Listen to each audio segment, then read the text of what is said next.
High প্রিয় শিক্ষার্থীরা, তোমরা সবাই কেমন আছো? আশা করি আল্লাহর মতো ভালো আছো। আমি রিয়াজ জামাত তোমাদের ম্যাথ হাটে স্বাগতম জানাচ্ছি। তো আজকে আমাদের পঞ্চম ক্লাসে আমরা কিছু গুরুত্বপূর্ণ অঙ্ক নিয়ে আসছি। এখানকার অঙ্কগুলোর মধ্যে তোমরা যদি আগের ক্লাসগুলো আমাদের করে থাকো, অর্থাৎ আমরা যে ক্লাসগুলো নিয়েছি, তাহলে তোমরা কিন্তু এখানকার অঙ্কগুলো খুব সহজে বুঝতে পারবা। তো তোমাদের কাছে একটা বিষয় হলো, যেহেতু আমরা সাজেশন ভিত্তিক তোমাদের ক্লাসগুলো নিচ্ছি, অতএব আমাদের প্রত্যেকটা ক্লাস তোমরা দেখবা। দেখলে পরে তোমাদের গণিতগুলোর আর কোনো দুর্বলতা থাকবে না। তোমরা যে কোনো ধরনের গণিত আসুক না কেন, তোমরা সেই গণিতগুলো করতে পারবে। কেমন? তো আজকে আমরা এখানে নিয়ে আসছি খুবই গুরুত্বপূর্ণ দুইটা অঙ্ক নিয়ে আসছি। এখানে আমরা ঐকিক নিয়ম সেই জিনিসটাও আমরা দেখব। তো চলো আজকে আমরা প্রথম অঙ্কটা নিয়ে যদি আমরা আলোচনা করি। দেখো এখানে 5 নম্বর যে অঙ্কটা বলা হয়েছে, মলি এবং রাজুর একত্রে 8,580 টাকা আছে। এখানে রাজু অপেক্ষা, দেখো আমার প্রথম লাইনটা এইটা কিন্তু আমরা যে ওই যে এর আগে যে অঙ্কটা করছিলাম, আগের যে অঙ্কটা ছিল মিনা এবং রিনা, অঙ্কটার মতো করে কিন্তু আমাদের এখানকারও এই প্রশ্নটা ওখানে বেশি ছিল অপেক্ষা এখানে কম, এতটুকু পার্থক্য। তো এটা নিয়ে আসছি কারণ ওই ক্লাসটা আমরা দেখাইছি যে দুজনের টাকা একত্রিত অবস্থায় আছে, একজনের অপেক্ষা আরেকজনের টাকাটা বেশি আছে, সেই ক্ষেত্রে কিভাবে করেছি আমরা দেখেছি। আজকে দেখবো আমরা দুজনের একত্র টাকাটার একজন অপেক্ষা আরেকজনের কম থাকতে পরে আমরা সেই অঙ্কটা কিভাবে সমাধান করতে পারি। তোমরা যে প্রশ্নটা মনোযোগ দিয়ে দেখো, তাহলে শুধু কম ছাড়া আর কোনো পার্থক্য নাই, শুধুমাত্র এইখানে যে কম ছিল আর আগের ক্লাসে আমাদের অঙ্কটা ছিল বেশি, তাই না? তো এখন চলো এই জায়গাটায় আমরা কি লিখতে পারি, যে আমরা এখানে ধরে নেই রাজু অপেক্ষা যেহেতু মলির এত টাকা কম আছে, তাহলে রাজুর টাকাটা ধরে নেই, যে ধরি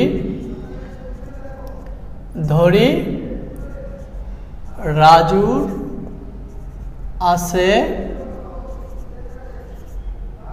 সমান ক টাকা। এখন আমরা যখন রাজুর ক টাকাটা ধরে নিলাম, তখন আমাদের মলির টাকাটা হয়ে যাবে কত? রাজু অপেক্ষা মলির 480 টাকা কম আছে। তার মানে তোমরা এই জায়গাটি একটু ফোকাস করো, যে এই যে মলির কয় টাকা কম আছে, এই 480 টাকা কিন্তু মলির কম আছে কার থেকে? রাজুর থেকে। তাহলে আমরা সেটা লিখতে পারি কি, এখন এই জায়গাটা লিখতে পারি যে মলির আছে, তাহলে রাজুর যে টাকা থাকবে সেই টাকা থেকে আমরা ওই টাকাটা বাদ দিয়ে দিব। রাজুর টাকাকে আমরা কত ধরেছিলাম? ক ধরেছিলাম। ক থেকে আমরা বাদ দেব কত? 480 বাদ দিয়ে দিলাম। এবার দেখো এই জায়গাটা যেহেতু দুইজনের একত্রিত টাকা আছে, তাহলে আমরা এখন লিখতে পারি প্রশ্ন মতে। দেখো আমরা প্রশ্ন মতে লেখার পরে যেহেতু দুইজনের টাকা একত্র 8,580, তাহলে আমরা এই টাকাটা এবং এই টাকাটাকে আমরা যদি যোগ করি, যেমন রাজুর টাকা যেটা ধরে নিয়েছি এবং মলির টাকা যেটা আমরা ধরে পেয়েছি, সেই টাকাটাকে আমরা যোগ করে দিলাম, ক যোগ এইটা ইকুয়াল কত হবে? একত্র টাকাটা, তার মানে 8,580। দেখো এই জায়গাটাতে এখন আমরা কি করব? ক এবং ক, দেখো ক এর পিছনে প্লাস যোগ আছে, এটার পিছনে যোগ আছে, তার মানে ক এবং ক এখানে আমাদের যোগ করতে হবে। 2 মানে 2 ক বিয়োগ 480 ইকুয়াল সমান চিহ্ন দিয়ে আমাদের এখানে যেটা থাকবে সেটা আমরা লিখে দেব। বা এখন দেখো 2 ক ইকুয়াল 8,580, এর সাথে যোগ হয়ে যাবে এটা, কারণ পক্ষান্তর করলে আমাদের কি হয়ে যাবে? আমাদের এটা যোগ হয়ে যাবে। কারণ কি, সমান চিহ্নের এই পাশে আমাদের যদি বিয়োগ দিয়ে আছে, অতএব আমরা যখন পক্ষান্তর করব তখন হয়ে যাবে কি? যোগ। যদি এখানে যোগ দিয়ে থাকতো তাহলে হয়ে যেত কি? বিয়োগ। যদি গুণ থাকতো তাহলে হয়ে যাবে কি? ভাগ। যদি ভাগ থাকতো তাহলে হয়ে যাবে কি? গুণ। এই বিষয়টা আমাদের একটু মনে রাখতে চলবে।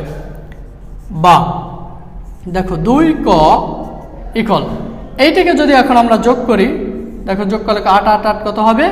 16, হাতে থাকে কত? 1, 5 আর 5 হবে কত? 10, 9, আর তার মানে আমাদের 9,060 হলো।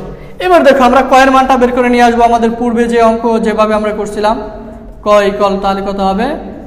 9,060কে আমরা 2 দ্বারা ভাগ করব। এখন দেখো বন্ধুরা, আমরা এখন এইটাকে যদি আমরা ভাগ করে দেই, তোমরা দেখো এটাকে আমরা ভাগ করে দেব, তাহলে 2 দ্বারা এটাকে ভাগ করলে 2, এই 9 এর মধ্যে কয়বার যায়? 4 বার যায়, হাতে থাকে 1, তাহলে এখানে চলে আসবে 10 হবে। 2 10 এর মধ্যে কয়বার যায়? 5 বার। দেখো এখন থাকতেছে কত? 3, আর 6 থাকতেছে, 6 কে 2 দ্বারা ভাগ করলে কত হবে?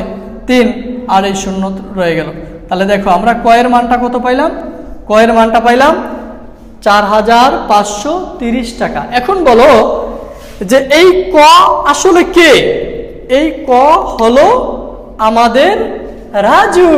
তাহলে এখন আমরা রাজুর টাকা পেয়ে গেলাম, যে অতএব রাজুর আছে কত টাকা? 4530 টাকা। এবার দেখো তাহলে এখন মলির কত টাকা থাকবে? মলির থাকবে রাজুর টাকা থেকে আমরা 480 বাদ দিলে যে টাকাটা পাবো সেটা হবে মলির টাকা। তাহলে এখন আমরা অতএব লিখতে পারি, অতএব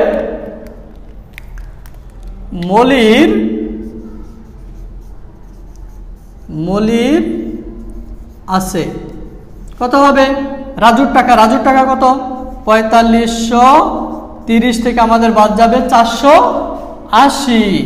80 টাকা যেহেতু রাজুর থেকে কম আছে, তাহলে আমরা যদি এটাকে বাদ দেই, তাহলে এটাকে বিয়োগ করে আমরা যেটা পাবো সেটাই হবে আমাদের অ্যান্সার। তাহলে বিয়োগ করো, 0 0 8 আছে কত হইলে 13 হবে, 8 5 13, হাতে থাকে কত? এখানে মিলে গেল, তাহলে আমাদের 4050 টাকা। তাহলে দেখো তোমরা উত্তরটা কি লিখবা? উত্তর লিখবা রাজুর আছে 4530 টাকা এবং মলির আছে 4050 টাকা। দারুণ না বিষয়টা? তাহলে আমাদের পূর্বের ক্লাসের আর এইটার সাথে সিমিলার অঙ্ক, শুধুমাত্র এখানে কম থাকার কারণে আমরা মাইনাস দিছি, ওখানে বেশি থাকার কারণে আমরা প্লাস দিয়েছিলাম। তো দেখো নেক্সট অঙ্কটা হলো আমাদের ঐকিক নিয়মে এই অঙ্কটা পড়ে যাবে, তোমরা একটু মনোযোগ দিয়ে দেখো। 6 নম্বর অঙ্কটার, যেটা আমাদের সাজেশনের 6 নম্বর অঙ্কটা, 4টি কলমের মূল্য 80 টাকা। 4টি কলমের মূল্য কত? 80 টাকা। 10টি কলমের মূল্য কত? দেখো 4টি কলমের মূল্য 80 টাকা, 10টি কলমের মূল্য কত সেটা আমাদের বের করতে বলছে। তাহলে আমরা প্রশ্ন দেখে দেখলাম যে 4টা কলমের লিঙ্ক দেয়া আছে, 4টি কলমের মূল্য 80 টাকা। আমাদের বের করতে হবে 10টি কলম। আমাদের বের করতে হবে কি? 10টি কলমের মূল্য। তাহলে এই জায়গাটাতে আমরা কি লিখতে পারি? দেখো আমরা সকল ঐকিক নিয়মে ম্যাক্সিমাম ক্ষেত্রে আমরা এই ধরনের এই কাজগুলো করব। যেমন দেখো আমরা এই যে প্রথম যে লাইনটা আছে, এই লাইনটা থেকে আমরা এটা লিখে নেই যে 6 নম্বরটা, যে 4টি কলমের মূল্য 80 টাকা। 4টি কলমের মূল্য কত বন্ধুরা? 80 টাকা। এখন তোমাকে বের করতে বলছে কি? 10টি কলম। তাহলে আমরা ঐকিক নিয়মে এখানে কি করতে পারি? দেখো অতএব 4টির জায়গায় আমরা 1টি বের করে নেব, কারণ আমরা যদি 1টির কলমের দাম জানি তাহলে কিন্তু আমরা 10টি কেন 20টি কেন যত কলমের দাম বের করতে বলুক আমরা কিন্তু সহজে বের করতে পারবো। এর জন্য আমরা 4টি কলমের মূল্য 80 টাকা রইল, আমরা 1টি কলমের দাম বের করব। তাহলে দেখো 4টির তুলনায়, এই 4টির তুলনায় 1 কম না বেশি? ঐকিক নিয়মে যখন কম হয়ে যাবে তখন আমাদের এখানে ভাগ করতে হবে। কি করতে হবে? ভাগ। এই ভাগটাকে আমরা 80 উপরে থাকবে, নিচে আমরা নিয়ে দেব ভাগটা। 4টাকে আমরা এভাবে নিচে নিব, নিয়ে এই যে টাকার নিচে আমরা টান দিলাম। ভাগের কারণে নিচে এভাবে দিয়ে দিলে ভাগ হয়ে যায়, তোমরা এই বিষয়টা জানো। এখন দেখো অতএব আমাকে কয়টি কলমের বের করতে বলছে? 10টি কলম বের করতে বলছে। তাহলে এখন আমরা এখানে 10টি কলমের মূল্য, তাহলে দেখো 80 গুণ 10 22 আসবে কত? 4।